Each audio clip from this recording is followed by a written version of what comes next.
By the third time I called my wife that night, she finally answered, breathing hard, and told me she was home already, out back with the dog. I was parked in a borrowed pickup half a block away from another man's house, staring at her car in his driveway. For a second I thought maybe I'd heard her wrong, or maybe I wanted to. But she kept going in that fast, messy voice people use when they're trying to sound normal before you've even accused them of anything. She said, "Sorry, my phone was inside. I was playing with the dog. I'm home now. I'm probably just going to shower and go to bed." I kept looking at her car. Same plate, same dent by the rear light, same little sticker she'd put on the back glass 2 summers earlier. I said, "All right." Then I let it sit just long enough for her to think maybe she'd gotten away with it. After that, I said, "I'm home too. We'll talk when you get here." Silence. Then, "What?" I hung up. I didn't peel out. I didn't storm the house. I didn't go pound on his door. I just sat there gripping somebody else's steering wheel so hard my fingers started to ache. And I watched the porch light burn over a front door my wife had walked through like she belonged there. That was the point where the whole thing stopped being a bad feeling and turned into something solid enough to break me. I'm a truck driver. Long haul. I've been doing it most of my adult life. I'm 38. My wife, Kayla, was 4 years younger than me. On paper, that never sounded like much, and honestly, it wasn't. At least not at first. The bigger difference was what the road did to me over time. A few years of long runs will age you in ways people don't notice until you stand next to someone whose life is easier on the body. Bad sleep, truck stop food, cold mornings, hot yards, long backing jobs, waiting on docks, lifting stuff you shouldn't lift alone, sitting too much, never being where your own bed is. It gets into your face, your shoulders, your hands, your mood too, if you let it. When I met Kayla, I still thought that kind of work made sense because it was leading somewhere. That was how I sold it to myself. I wasn't out there just burning years. I was building something. We both were. We got married, moved into the finished room over her parents' garage, and told ourselves it was temporary. Save hard, don't throw money away on rent, get a down payment together, buy a place of our own. That was the plan. We had the same one. That part matters. I need that clear. She wasn't dragged into some life she never wanted. She said yes to it. She said yes to the waiting, the saving, the ugly middle. Her dad, Ron, never liked me much. He hid it better in the beginning. Later, he stopped trying. He wasn't a screamer. He was worse than that. He was one of those men who could make a room feel smaller with one comment and still act like he was joking. He'd ask when I was leaving again before he asked how my trip went. He'd say things like, "Must be nice having a wife wait around while you live on the road," and then smirk if Kayla was within earshot. If I came home tired and quiet, that meant I had an attitude. If I tried to be upbeat, that meant I was showing off. I put up with him because it wasn't forever. That's what I told myself. Not forever. A couple hard years, then our own place, then our real life. For a while, Kayla made me believe that too. She'd sit with me at the little table in our room and pull up listings we couldn't afford yet. Small brick houses outside town. Dumpy places with enough land to improve over time. She'd talk about paint colors like that part was already settled. She'd say things like, "If we can just make it another year," and I believed her because I needed to. Then one night she said something that honestly made me love her more. She told me she'd been thinking about getting her CDL so she could go out with me sometimes, once she got comfortable behind the wheel. She said maybe if trucking was the thing always taking me away, She needed to understand it better instead of just hating what it did to us. I remember laughing because I thought she was kidding. She wasn't. A month later, she enrolled in a CDL school about 20 minutes from the house. At the time, that felt like the best sign we'd had in a while. She was excited in a way I hadn't seen for a long time. She'd text me about backing drills, pre-trip checks, guys in her class who kept grinding gears, all that. When I was out on runs, she'd call and ask questions that made me feel like we were finally pulling in the same direction again. That's the part that still bothers me if I sit with it too long. At the start, I think she meant it. I don't think the whole thing was a setup from day one. I think she really did want to make our marriage fit my life. I think she just got close enough to see what that life actually looked like and changed faster than I did. The instructor she talked about most was a guy named Austin. Late 20s, maybe 30. Younger than me, but not by some crazy amount. The difference hit harder than the number did. He taught road hours and some of the classroom work. His name kept coming up because apparently he was the one most students liked. Patient, funny, good teacher, good with nervous people, that kind of thing. I didn't care at first. Why would I? The first time I met him, he was in Ron's driveway looking over a trailer plug like he'd been around the place for years. Clean hat, clean shirt, trim beard. One of those guys who always looked recently showered. Nothing flashy. Just put together in a way road work stops letting you be unless you work at it.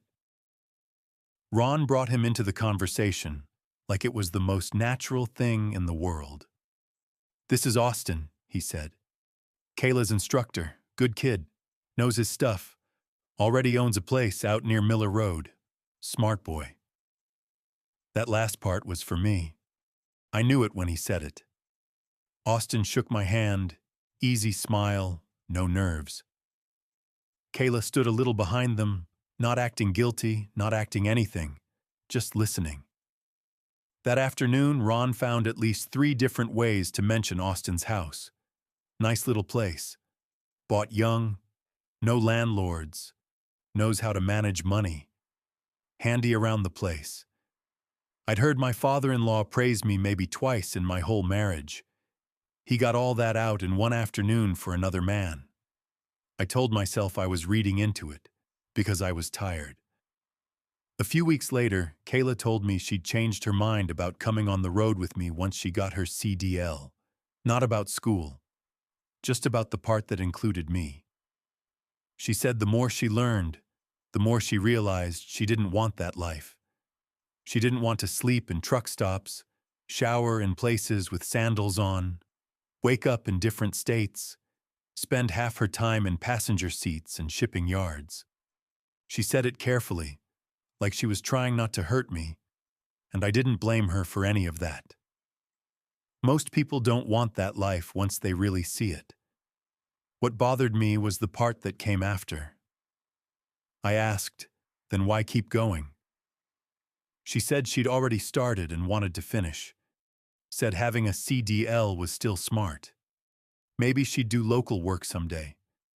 Maybe it would open doors. She had an answer for everything, but they didn't lock together cleanly. That was the beginning of the part where I started feeling stupid in my own marriage. She kept going to school even after the original reason for it was gone. She started putting more effort into how she looked for class than she did for anything we did together. She'd come home wired in a way that had nothing to do with me. Not affectionate, not warm, just lit up from somewhere else. Then there were the calls. One night I rang her a little after 8:30. Thinking class had to be about done. No answer. I called again later. Nothing. She called me back close to 10 and said she'd been behind the wheel and couldn't grab her phone. The thing was, she'd shown me her schedule earlier that week. Road hours were supposed to end earlier than that. I asked if they'd run over. She hesitated, then said, "A little." That should have been minor. It wasn't. It sat wrong. Not because it proved anything. Because it sounded like the kind of answer somebody gives when they just need the conversation to move past a spot. I still didn't jump straight to cheating. I need that understood too. When you're the one gone all the time, suspicion doesn't come first. Guilt does. The first thing you think is usually not what's she doing. It's what did I leave behind long enough for it to change. At home, Ron kept building the same pressure in quieter ways. He'd say things like, "Some women want a husband, not headlights in the driveway." Or, "A house doesn't feel like a home when the man's always somewhere in Nebraska." Or, "It's easier to build a life when somebody's actually around to live it." He never said any of that directly to start a fight. He said it around us, around Kayla, like background noise, like weather. And that stuff gets in the walls after a while. Austin started showing up at the house more too, always with a reason. He was dropping something off from school. He was helping Ron with trailer lights. He was there because Kayla had a question about paperwork. There was always some reason that sounded just ordinary enough. The first time I really felt it in my chest, I got home a day early from a run and came in through the garage side door. I could smell dinner before I hit the kitchen. Pot roast, carrots, bread. Ron was at the table. Kayla was at the counter. Austin was sitting there eating off one of my mother-in-law's plates, like it was the most normal thing in the world. Not grabbing a bite on his way out. Sitting down. Staying. Being served. My mother-in-law asked him if he wanted more potatoes. Kayla poured him tea before she asked if I was hungry. And the second I walked in, the room changed. No panic. That's what made it worse. Just a little tightening. A pause. Like the room had been breathing easier before I got there. Austin pushed his chair back and said he should probably get going. Ron told him, "You don't have to run off." But he did run off. Fast. Later I asked Kayla why he'd been there long enough for dinner. She said, "Dad invited him in. He was helping with the mower trailer." I said, "And then stayed to eat?" She shrugged and said, "He was already here." That answer stayed with me. He was already here. That started becoming the feeling of the whole house. He was already here when I got home. He already knew where things were. He already had a rhythm with them. A couple times I noticed his boots by the back door. Once I found a coffee cup in the sink that wasn't mine and wasn't Ron's. The dog started greeting his truck before I ever saw him. Ron talked about him like a young man with sense, which I'd apparently never qualified as. I came in one afternoon and found Austin at the kitchen counter in socks, pouring coffee from our pot into one of the big ceramic mugs my wife liked. That detail messed me up more than it should have. Not the coffee. The mug. He knew where the mugs were. He saw me and didn't jump. Just smiled that soft, harmless smile and said he'd been helping Ron put shelves in the mudroom. Kayla was by the sink, pretending to rinse something that didn't need rinsing. Ron came in a minute later and slapped Austin on the back like he'd raised him. That was when I started seeing it for what it was. Not just some guy around the house too much. A whole atmosphere being built around me where I was the outsider and he was the comfortable one. Not a guest. Not yet family either. Something worse. A possible replacement nobody wanted to name first. Kayla changed in inches, not all at once. She stopped asking where I was, unless it mattered for timing. She stopped sounding relieved when I made it home safe. She got sharper with me, then colder, then almost rehearsed. The first time she said she thought maybe we should separate, it was in the middle of an argument about nothing. Laundry, maybe. Dinner. One of those fights that start somewhere dumb because the real fight has been living under it for months. I said something about her being gone too much for someone who claimed she didn't even want this trucking life anymore. She snapped, "Maybe because it's the only thing in this house that's mine." I said, "That doesn't make sense." She said, "No, what doesn't make sense is how you still think I'm supposed to build my whole life around your roots." Another time she said, "You think I can't take care of myself." Another time, "I'm tired of waiting for everything." The word waiting came up a lot. That was when I realized the house plan, the saving, the years we were doing on purpose, all of that had started sounding to her like delay instead of progress. We were living in the same reality, but not the same story anymore. I tried to fix it. That's the embarrassing part, maybe. Not that I cared, that I kept trying to repair something she had already started leaving. I told her I could look for more regional work.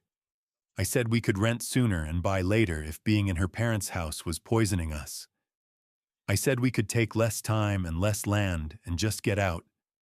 It would help for a few days, then go bad again. The next big turn came at the school. I had a short window between loads one afternoon and drove over there thinking maybe I could surprise her, take her for coffee, talk somewhere Ron couldn't drift through the room like cigarette smoke. I parked near the fence and saw her before she saw me. She was standing beside one of the training trucks with Austin. They weren't kissing. That would have been simpler. They were just standing too close for too long without noticing they were doing it. He said something, and she laughed with her whole face. His hand landed at the middle of her back for a second when another student walked by, and she didn't move away. She leaned in to say something. He bent toward her without thinking. It wasn't teacher and student. It wasn't even new flirting. It looked lived in. I sat there long enough to make sure I wasn't building something out of distance and jealousy. Then I got out and walked over. Kayla saw me first. The look on her face wasn't guilt. It was annoyance. Austin did that calm tone some men use when they want to make you feel like the unstable one just by staying level. He said, "Everything all right?" I asked him, "You tell me." Kayla said, "Not here." I said, "Then maybe don't stand around like that in public." Austin told me to lower it a notch. I asked him if he was teaching my wife or trying to take my place. He looked at Kayla before he looked at me. Small thing. Big answer. She said, "I'm so tired of you only showing up when you think something's wrong." That line hit because it wasn't fully false. I had been gone too much. I had missed too much. She knew exactly where the bruise was. I left before I made myself the problem in front of a whole school. After that, I stopped trying to convince myself there was nothing there. I just didn't know how far it had gone. Then fate helped me in a way I didn't want. I was supposed to take an overnight run west. Load got pushed back till morning. I didn't tell anybody. I loaded my bag, kissed the air around my wife because we hadn't really kissed in weeks, started my truck, and rolled out like usual. I parked it 20 minutes away at a company lot, then borrowed an old Chevy from a guy I work with. Something plain enough nobody in town would clock it right away. I told myself I was only checking, that if I was wrong, I'd hate myself privately and never say a word about it. I parked where I could see the house without being seen much myself. Austin pulled up a little after 7, flowers in hand. That was the moment some part of me already knew. Men do not bring flowers to somebody else's in-laws' house unless everybody involved is pretending not to name something. Kayla came out a few minutes later. She'd changed clothes. Not formal, just intentional. Hair done, makeup touched, better shoes than she wore to school. She got in his truck. I waited until they were a few turns ahead, then followed. They went to an outdoor shopping center near the highway, walked around, ate on a patio. He opened doors. She leaned toward him when they talked. They stood close in store windows and parking lot lights the way people do when they've already crossed the line and don't need to discuss it anymore. Nothing huge. That almost made it worse. By then it wasn't reckless passion. It was comfort. After dinner, they drove to his house. Nice place. Brick front, clean yard, porch light warm against the siding. Not a mansion. Just settled. That was enough. It was the kind of house Kayla and I used to point at and say, "Give us a few more years." She went inside without hesitation. That part hurt more than the flowers. No pause, no checking around, no body language of someone doing something new and wrong. She walked in like she knew the way. I sat outside a long time before I called. First call, no answer. Second call, still nothing. Third call. She picked up and told me she was home with the dog. After I told her I was home too and we'd talk when she got there, I stayed parked right where I was. I wanted to see how fast she'd leave once she knew the lie had failed. About 20 minutes later, the front door opened. She came out alone. No rush, but not relaxed either. She drove off. I waited another minute, then followed at a distance back toward her parents' place. My actual truck was already in the driveway where I'd left it before the fake run. I went in through the kitchen door and waited near the table. Ron was in the recliner with the TV on. He looked over once, saw my face, and sat up straighter. Not because he knew everything, because he knew enough. Kayla came in and froze. She didn't even try to act surprised that I was there. She just said, "Why are you home?" I said, "Where were you?" She set her purse down and answered too fast. "I told you. I was home. I had the dog out." I said, "Whose dog?" That stopped her. Not in some dramatic way. Just a gap. A blank space where the next lie should have come from. Ron stood up and asked what was going on. I looked at him and said, "You tell me. Seems like everybody else has been ahead of me for a while." Kayla tried to move toward the stairs. I said, "Don't." She stopped. I told her what I saw. Not loud, not wild, just piece by piece. His truck, the flowers, the shopping center, his house, her car still in the driveway while she told me she was home. Ron cut in halfway through and said, "If you've got problems, you don't bring this into my house." I laughed once. Just once. "Your house?" I said. "That guy's been drinking my coffee out of your kitchen like he lives here." Kayla turned on me then, not with tears, anger. She said, "Your coffee? Your kitchen? None of this is yours. You're never here." That one landed because it was mean and also close enough to a truth she could hide behind. I asked her how long it had been going on. She didn't answer right away. Then she said, "Long enough." I asked if all the school stuff, all the talk about learning my life and riding with me and building something with me, had all just been a joke. She said no. She said at first it was real. I believed that part. Then she said she got tired of waiting for life to start. She said she got tired of living in plans. She said she got tired of every good thing being later. I asked if Austin knew she was still sleeping next to me while she decided whether she liked his house better. She told me not to do that. I said, "That's exactly what you did." And then she said the thing I still hear sometimes if I wake up too early. She said, "At least somebody was here." Ron stepped in closer after that. Like maybe he thought I'd swing or throw something. I didn't. I was too tired. Not physically, just done in a deeper way. I looked at him and understood something that probably should have hit me sooner. He didn't just dislike me. He had been making room for this. Maybe not planning every step, but feeding it. Praising Austin. Undercutting me. Making that house feel more and more like a place where I was tolerated and somebody else could fit better. He told me not to stand there talking to his daughter like that under his roof. I said, "Funny. You didn't mind another man standing in it." He told me to get my stuff and get out. There wasn't much left to fight for in that room. Not that night. Not with her looking at me like she was already halfway relieved it was over. So I went upstairs and packed what I could see without thinking too hard. Jeans, work shirts, charger, toiletries, boots.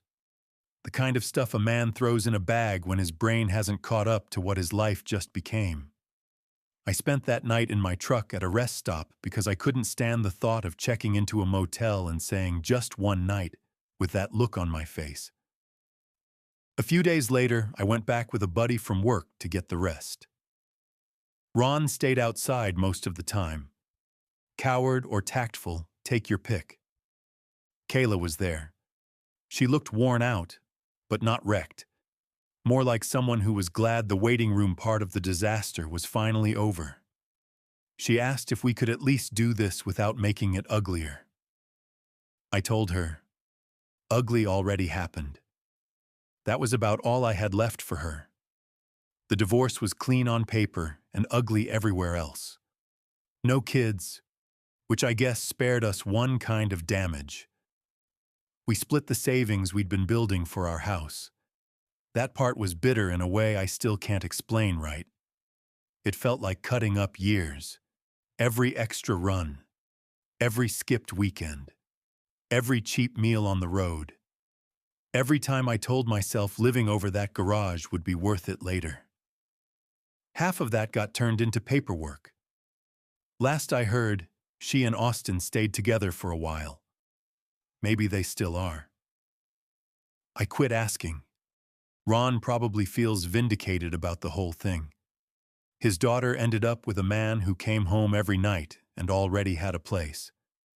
I'm sure that looks a lot like wisdom from his porch. What stuck with me wasn't the flowers. Not really. Not even the lie about the dog. It was that kitchen. Walking into that house, tired from the road and seeing another man sitting easy in a chair, eating dinner, knowing where the mugs were, getting asked if he wanted more like there was already a space made for him. That was the real part. By the time I caught her at his house, I'd already been getting replaced in smaller ways for months. I still drive. I thought about quitting for a while, mostly because I was angry and the job had gotten tangled up in all of it. But the truth is, the road didn't lie to me. The road just took a lot out of me. She did the rest. These days, I don't make big promises with somebody else's future in them. I keep my money where only I can reach it. I rent my own place. It's nothing special, but when I come home, I know whose cups are in the cabinet and why. That's enough for me.